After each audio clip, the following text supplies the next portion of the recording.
afternoon and welcome to another wonderful edition of Pilot Platform on your favorite dialing station, Nigerian Pilot TV. So today I have with me a wonderful guest who is into the non-governmental organization programs, and he's been helping so much in the society. Please help me meet Ambassador Kayode Adeboye. Welcome to the studio. Thank you very much. Thank you very much.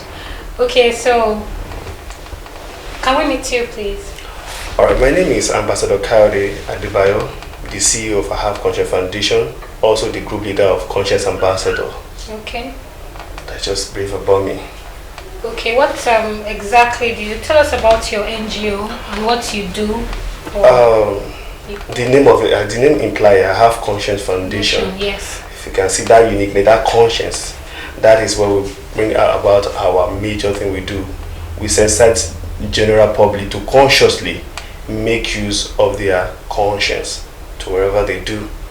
And in all that, as an NGO, yes, we need to have a thematic area, and that is our focus area are domestic violence, jungle justice, yes, religious intolerance, child abuse, child molestation, drug abuse, electoral violence. Anything that has to do with violence, we kick against it. We design program that cushion all these things, that reduce them in the society. How long have you been in existence for? We just been 2 years, last month, 27, 23, I've just done 2 years anniversary on the 27th. The NGO is registered officially with CC and all the organized, recognized agencies in the country. Okay, how many projects have you done basically since you started? So far we have record of like 15 projects on our own now. Be able to do 15 successful projects. Oh wow, yeah. That's for the 2 years you have been in existence. Yeah. Oh, that's nice. Thank you. That's a good one. Then also I would like to ask you, the rate of jungle justice is rising in Lagos and then in the Federation generally. Especially in Lagos, do you have a branch? Yeah, the idea of jungle justice actually started in Lagos. You know, it's the rate and it's alarming.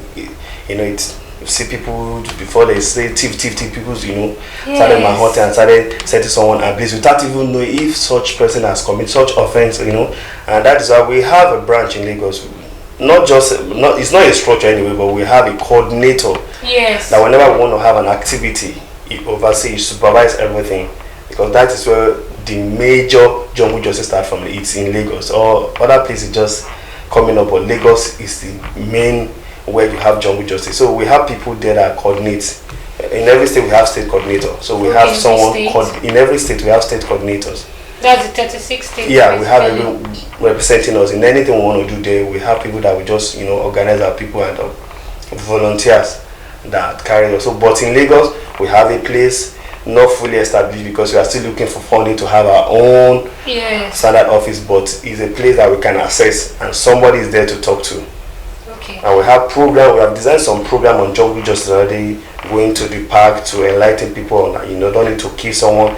There's law enforcement there, allow them to handle it. So we have such project, a rapport with police that we are trying to do. But your main office is in Abuja. Yeah, in Kano House. We have office in Kano House in Abuja.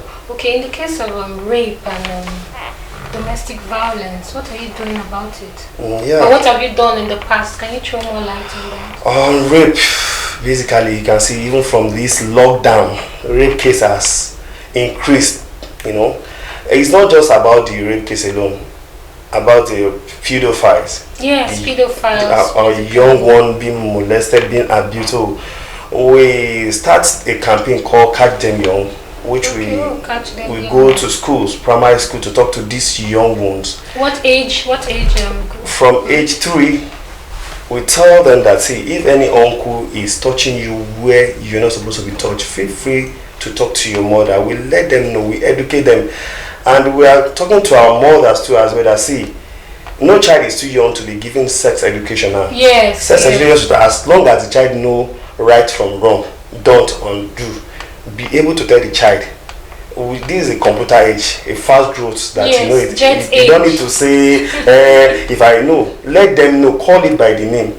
So we have program designed already. We've been going to some school in Abuja and Suleja to talk to students generally that see, you have to be friend with your mommy, and nobody can molest you, nobody can harass you, nobody can kill you. If any uncle or auntie touches you in your private part, go home, talk to your mother, report. If anybody is molesting you, harassing you in any way or threatening you, don't be silent. Nobody can silence you. The moment you are silent, you have given it to the pressure of such people. So we have a lot of things to do on that. And on that too, on rape too, rape is a big thing from pedophiles. Yes. We have a segment we are creating for rape victims. We educate them. Part of the thing that is happening is that most rape victims don't want to come out to talk. Yes. Because of fear of stigmatization. We are letting them know that your silence alone can kill you. It can kill you, and you have already given power to the person that raped you. Talk, feel free, talk. There is a way that people that can censor your face or feel not, but it. And we have some steps that we ask them to take. If you've been raped, there's a way to go about it. Yes. The first and foremost is go to the hospital to get a medical report to ascertain. Then from there, go to police station, lay a complaint about what has happened before you can, so that nobody will just be able to, because in Nigeria nowadays, people will ask you, what were you doing there? You too, it. But when you have those evidence first, you will work with it. And I think after rape, you have 24 hours to 48 hours to have the medical being tested. If you move straight to the hospital to have a record, a medical certificate, like we partner with CPN.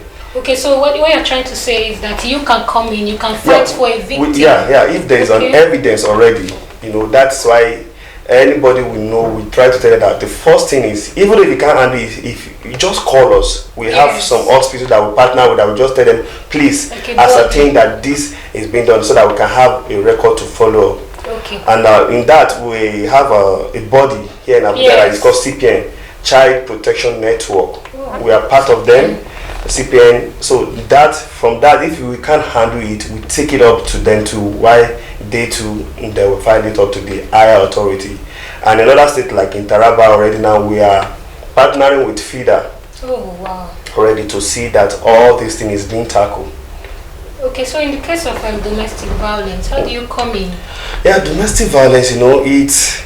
Somebody was asking me if it is that domestic violence is the only women that people. I said no, but it's just women that has been abused majorly and mainly. And what we are doing on domestic violence is we are educating these women to be a better person in the society, and they should not keep quiet.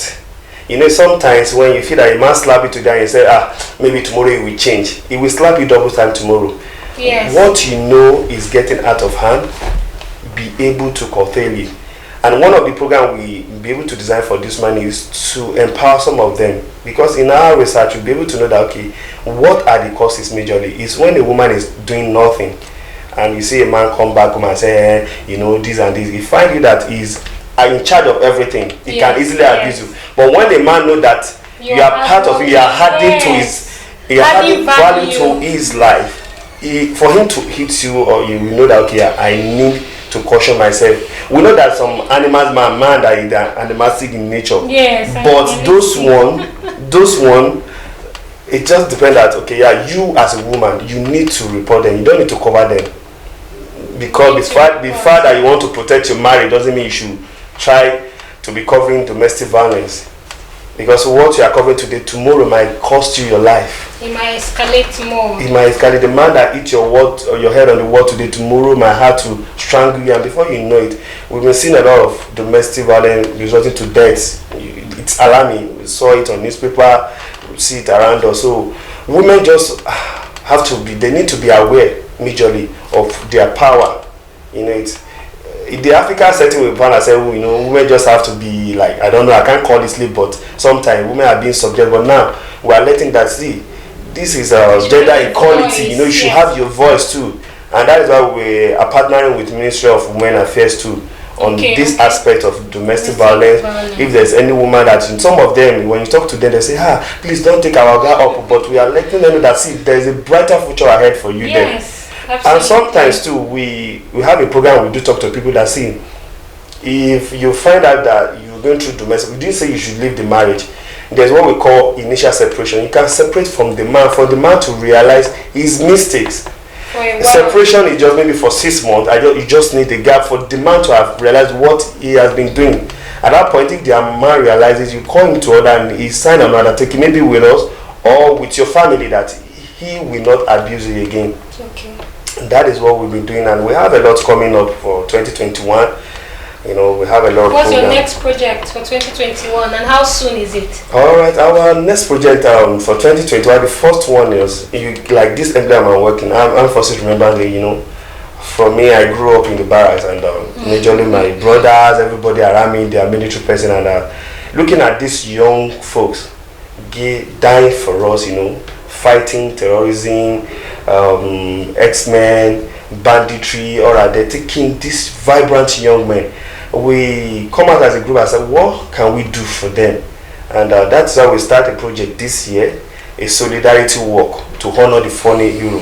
Okay. It happened during the Army Forces. This next year is coming up on the 9th of January. We want to have a solidarity walk in the Sijoli political zone of Nigeria. You know it, to be able to say enough. Where? Okay, Abuja, okay. Lagos, Kano, Port Harcourt, and Benue.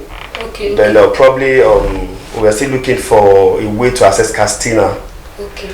We're looking for a way to access them, you know, but majorly those are the 6 selected. But the last one we did was held in Abuja at Unity Fountain. Okay, Unity Fountain. When is the next one coming? The next one is coming at Unity Fountain. We are starting of that for now.